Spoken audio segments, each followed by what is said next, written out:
guys, welcome back to my channel. My name's Takira if you're new, and if you're not new, my name's Takira. I just said that. So, yes, today I have another criminal case. This one is about Johnny Gosch, I think his name is. I've been saying it wrong this whole time. It's Gosch, not Gosch. So yeah, he's basically the face on the milk carton. If you ever heard of that case, that's the kid who kind of started this whole thing. So, just to start, Johnny is a 12-year-old boy from Iowa. He lived in the suburbs in a little town with his mom and his dad. He was a paper boy, so he delivered newspapers to the neighborhood, and people pretty much knew that he was a paper boy, so he was known as the paper boy. The morning of September 5th, 1982, it was just a normal day for the family, like any other day. You just wake up, eat breakfast, you do what you gotta do. So this day, Johnny decided to go do his paper route, and his dad, John, decided not to go with him. He was gonna let him go do it by himself, and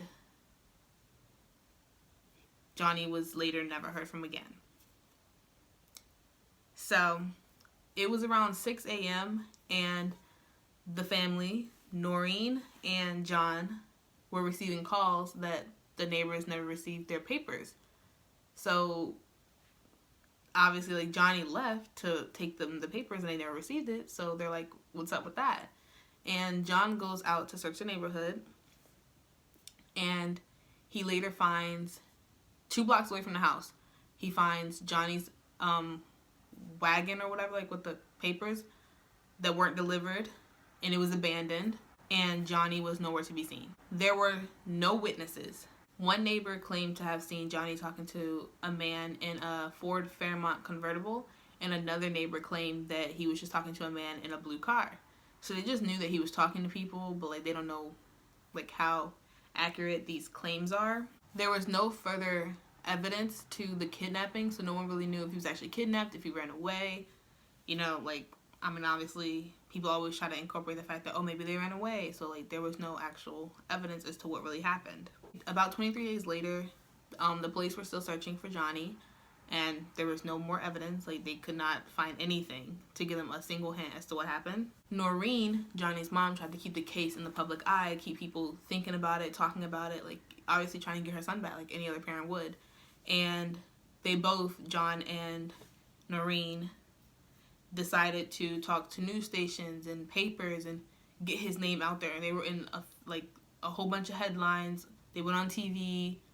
They even passed out like over 10,000 posters with Johnny's face on it. Like, they were trying to get their kid back. So that same year, Noreen had established a foundation in Johnny's name. They pushed for police to immediately investigate missing children's cases instead of waiting 72 hours like the police had did in Johnny's case. The bill actually became a law in 1984 after a lot of support from John Walsh, whose own child was kidnapped and murdered in 1981 before Johnny had disappeared. So the Johnny Gosch bill requires police to respond to missing children's cases immediately instead of waiting 72 hours, like I said, like they did in Johnny's case. Also in 1984, Johnny's face appeared on the milk carton. He was one of the very first missing children whose face actually appeared in the milk carton. So the case pretty much went cold after that. They were just obviously putting out things like, hey, this is a kid who's missing, like, help us find him. But a few years later, the case took a turn. So in 1989, Paul Bonacci, I think, like Bonacci, something like that. This guy named Paul, he comes forward and he says that he was abducted by human traffickers, and he was forced to help. He was abducted as a teen by human traffickers and was forced to help them take and kidnap Johnny. He claimed that the children were trained to work with the government pretty much as like to perform sexual acts and blackmail politicians, so that, you know, obviously all like the whole corrupt thing going on, they were there to blackmail them and obviously not get them where the politicians wanted to be. He claimed that it was run by a Lawrence E. King, who was a director at the Franklin Credit Union in Omaha, Nebraska. And he also claimed to have known Johnny personally by saying, like, he's seen a birthmark on Johnny's chest, and he mentioned that Johnny talked about going to yoga classes with his mother. So the parents were kind of believing Paul, because they're like, we didn't tell people this information. This is like information the public doesn't know, which I kind of feel like the public can know it. I mean, if someone sees him going swimming, you'll probably see that on his chest. And like, if you go to a yoga class with him, you'll probably know that, and people talk. So like, I mean, I feel like anyone can get their hands on that information if they really wanted to. The information, like I said, made John and Noreen really believe Paul, and really set on the fact that Johnny was kidnapped for sexual acts. But the police department in Iowa claimed that Paul wasn't a credible source because he had multiple personality disorder, and he also had a history of delinquency as a child. So they just said he's not a credible source, can't do anything. Then even a few more years went by with no new leads, and then in 1997, Noreen claimed that around 2:30 a.m. she had a knock on her door. And she woke up, answered the door, and there was Johnny standing there with a random man. And they pretty much sat there and talked for like over an hour. But every time Johnny was supposed to answer her, like when she asked a question, Johnny has to answer, he literally looked at the other guy for like confirmation that he could talk. Noreen decided to go to the FBI and get a sketch for Johnny, who was about 27 at the time, like a new updated sketch in case people seen him. But Johnny claimed, well, look, she didn't really go to the police in the first place because Johnny said it was detrimental for his safety.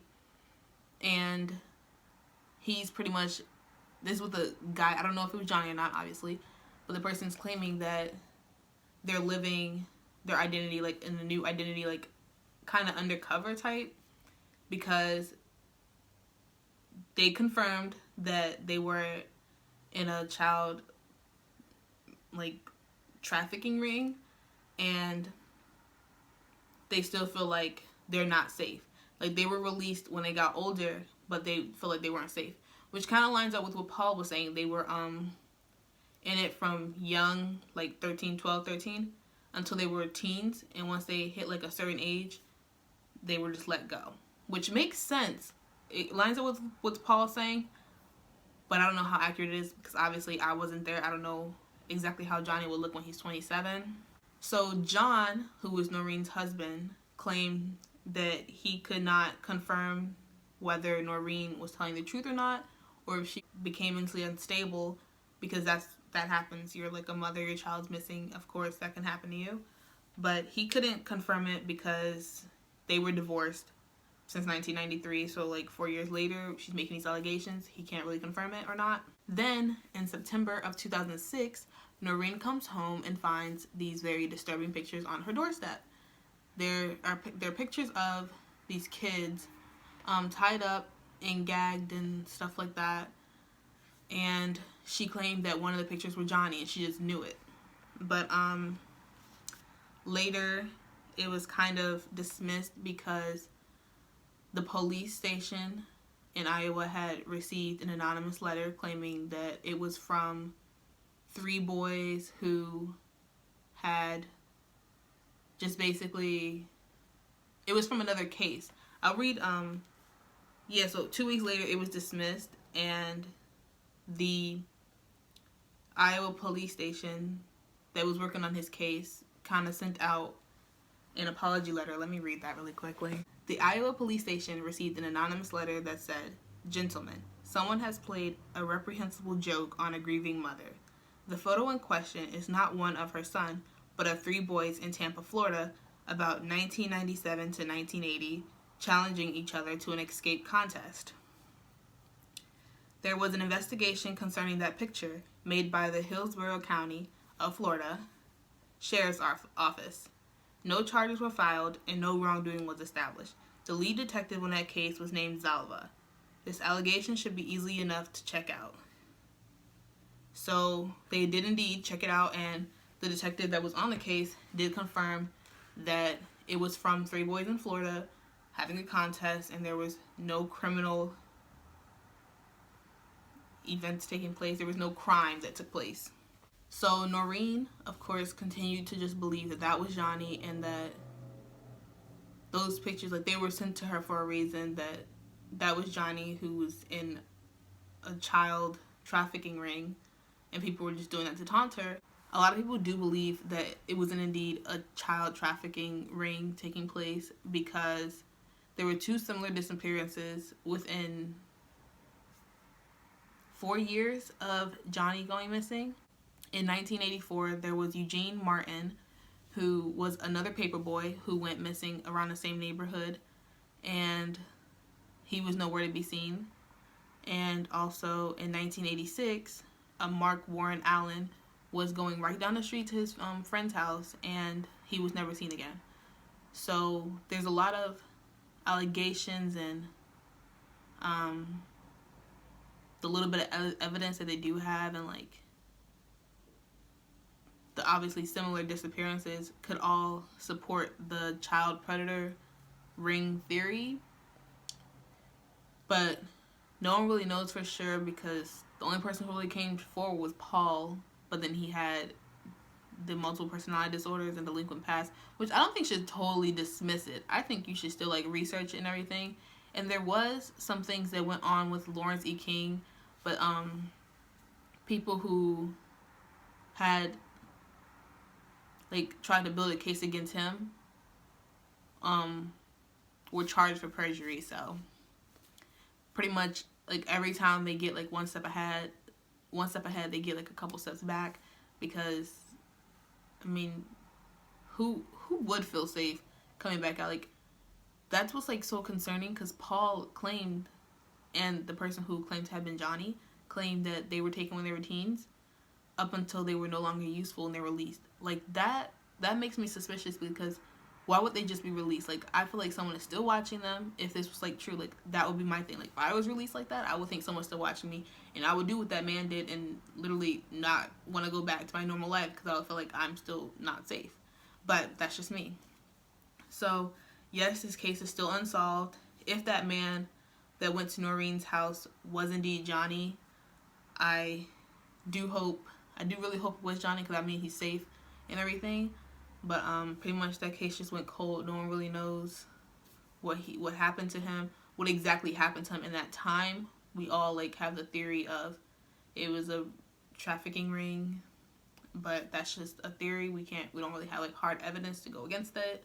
So that's pretty much what we have. Also, I just want to mention there was another man, I forgot his name, but he was also suspected to be Johnny Gosch. And Noreen asked him to take a DNA test, and he kept saying no. He's been asked multiple times to take a DNA test, but he keeps saying no. So he could be Johnny, and it might just be Johnny, like, obviously trying to like live a separate life. But it was claimed that that guy was a sex slave for a political figure. So I hope you enjoyed learning about Johnny Gosch, and their family and the events that took place. The disappearance is really sad, but luckily we were able to get something to help future disappearance. Like, it'll make it easier. Like, now there's a law for police to act immediately on a missing child's case. Like, when someone's 12, why would you act within 72 hours? Yes, they can run away, I guess, when they're 12. Like, a lot of times they don't think about that and actually act on it until they're more of like high school. Like, he was still in middle school if he's 12. But yeah, anyway, yeah, I hope you enjoyed learning about the case. Yeah. Don't forget to subscribe and leave a little like and all that good stuff. And I'll see you next time in my next, probably a criminal case, because I got a lot I want to get through. So yeah, I'll see you next time in my next video. Bye.